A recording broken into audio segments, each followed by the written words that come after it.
I know it's hard to say, and you don't like getting into any sort of crystal ball stuff. I'm just curious, is America gonna just slowly erode? Like, you can't tell. So, I mean, I covered all sorts of uprisings around the world.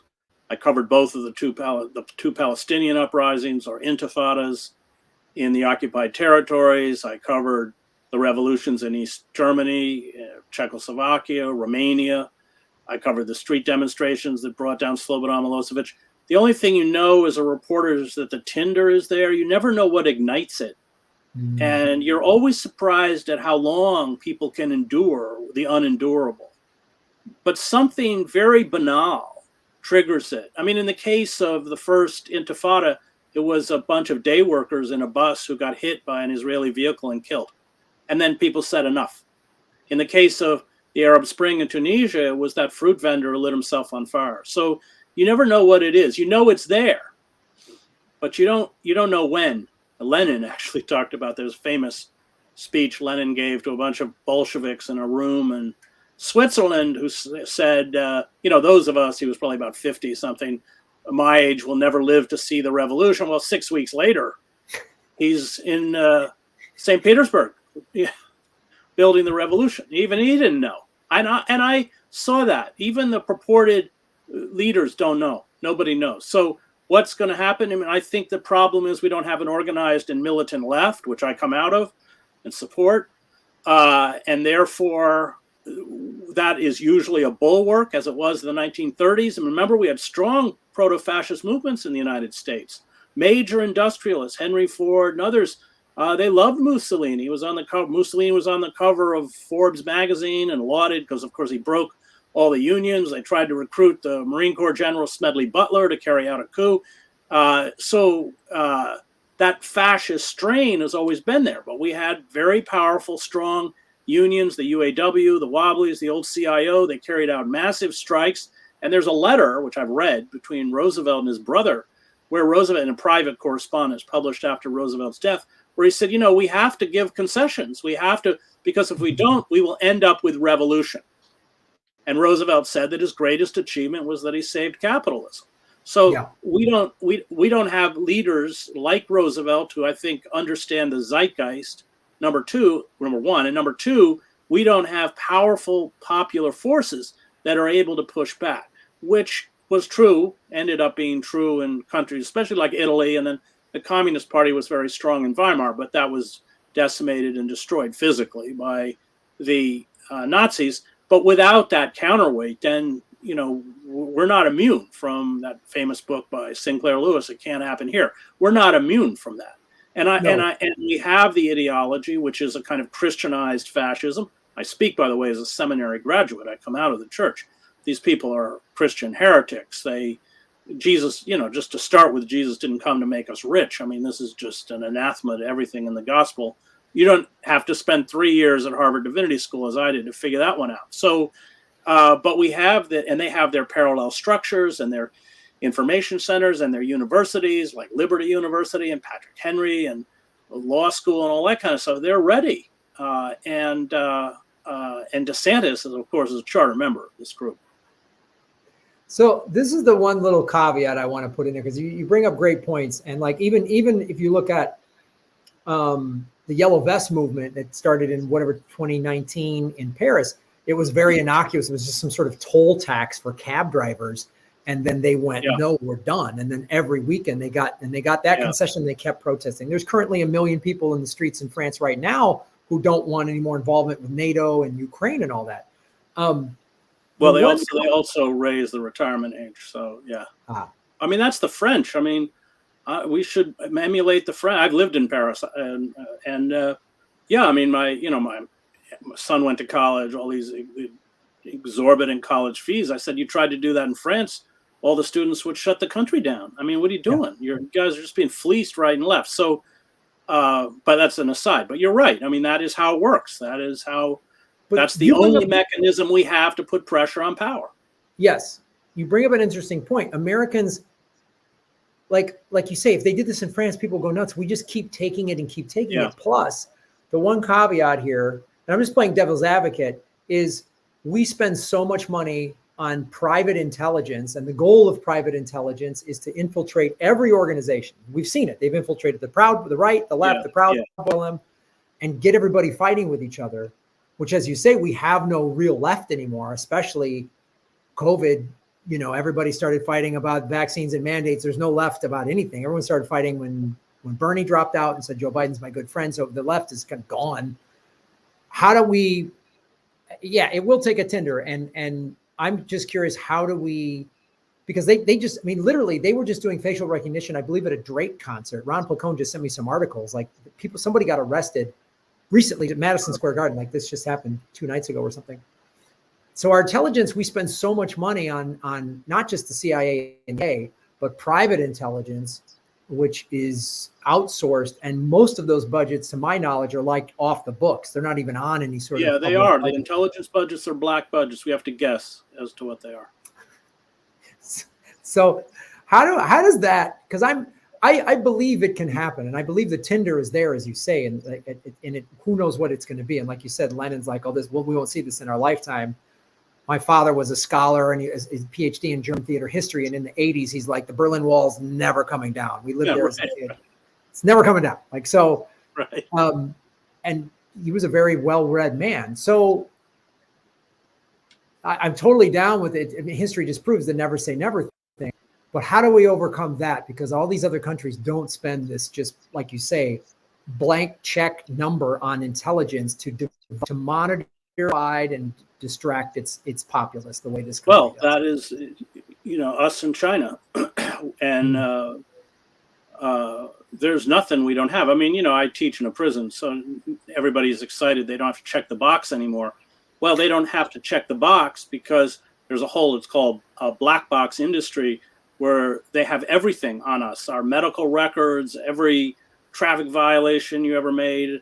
And so an employer pays and they already have everything, including if you have chronic illnesses, in which case they won't hire you. So that's a huge problem. And I don't have an easy answer for it. And you're right about the infiltration. People need to go back and look at cointelpro and what they did, how they destroyed the Black Panther Party. Because, and I used to say this to the kids in Zuccotti, you have no idea the resources the state is investing. There was a picture one day of I was very vocal against the Black Bloc and Antifa. I'm not actually that critical of Antifa. There is a whole wing of Antifa that doesn't embrace property destruction and everything else. But there was a picture of 2 guys in black getting out of the back of a police van with backpacks going to Zuccotti. I mean, that park was so infiltrated, as was every other. And then, of course, once Bloomberg and Obama shut the occupying encampments down. Let's remember, this is a coordinated effort by Barack Obama. So once they shut them down, they had all the electronic communications. And I watched in the aftermath how they went and picked up all of the most important leaders in Zuccotti, often kicking down their doors in their lofts and taking all of their electronics, and which wasn't widely reported. So yeah, you're right. That's a huge problem. I mean, I don't want to tell people how to do a revolution, but I do find it interesting, these attacks on electrical grids, because they can't do it without electricity. Yeah, I'm not advocating that, and don't hit my electrical grid, but you're right. It's. I mean, it was interesting when Bloomberg first tried to shut down Zuccotti, and a lot of Teamsters and everybody surrounded the park, and the cops didn't want to break through it. But then at that point, the leaders in Zuccotti, and there were leaders, knew that the clock was ticking and they were going to come back, and they wanted to do a protest. So actually it came down to my house here and all slept on the floor behind me to plan some kind of a resistance. And so even then, this was their decision, not mine. And I learned a lot from these kids at Occupy on a lot of stuff. I mean, how to organize and how to be very sensitive and cognizant to give voice to people who traditionally didn't have voices and everything else. That was great. But anyway, they put all of the electronics in the car outside, and everybody communicated only by writing on pieces of paper, and then we burned the paper in my fireplace. And they were right. Now, what was amazing was we didn't have an informant in the group. Right. And the plan was that when they occupied, they would have chains and bike locks, and a group would chain themselves to the equipment in the kitchen, which was in the middle of the park. And when the cops came and got to the center of the park, they didn't have chain cutters. They didn't know. And it was just a way, I mean, they were there for 4 hours. They had to go back, get chain cutters. But it was, I think, an important message just to say you don't know everything. But unfortunately, in order to organize, you are going to have to kind of have that kind of, you're going to have to take extreme precautions like that. And I think part of the reason that I'm against violence and against property destruction is because it plays into the hands of the state, because the goal is to demonize these movements and make the rest of the country afraid of them. Then they can be easily crushed. This is, go back and read Army counterinsurgency manuals.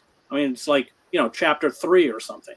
And what really frightened the ruling elites, and I know because I have cousins on Wall Street who were terrified of Occupy. They wouldn't even go out at lunch. They would like bring bagged lunches, to Goldman Sachs or something, which Cornell West and I shut down, and then we were arrested in front of. But they were terrified because they know how corrupt they are. And what frightened them was on weekends, the parents coming with their strollers, visiting Zuccotti. That's what scared them. That's what scared them. Yeah, because that's the fear, is regular Americans are like, I don't have time to protest, going, you know what? Yeah. Now I have time to protest. Well, and the other thing is the money. So, and people, they didn't set up Zuccotti with a system what happened is suddenly all these pizzas started appearing in the park.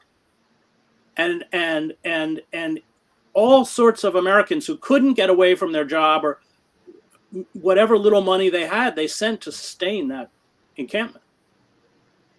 Wow. That's the kind of thing. And yeah, I like hearing these inventive ways of protest. The GameStop thing I thought was the most revolutionary form of protest, the most inventive revolutionary act. Nobody got arrested, nobody got tear gassed, and they just took billions of dollars away from the ruling elites. I loved it.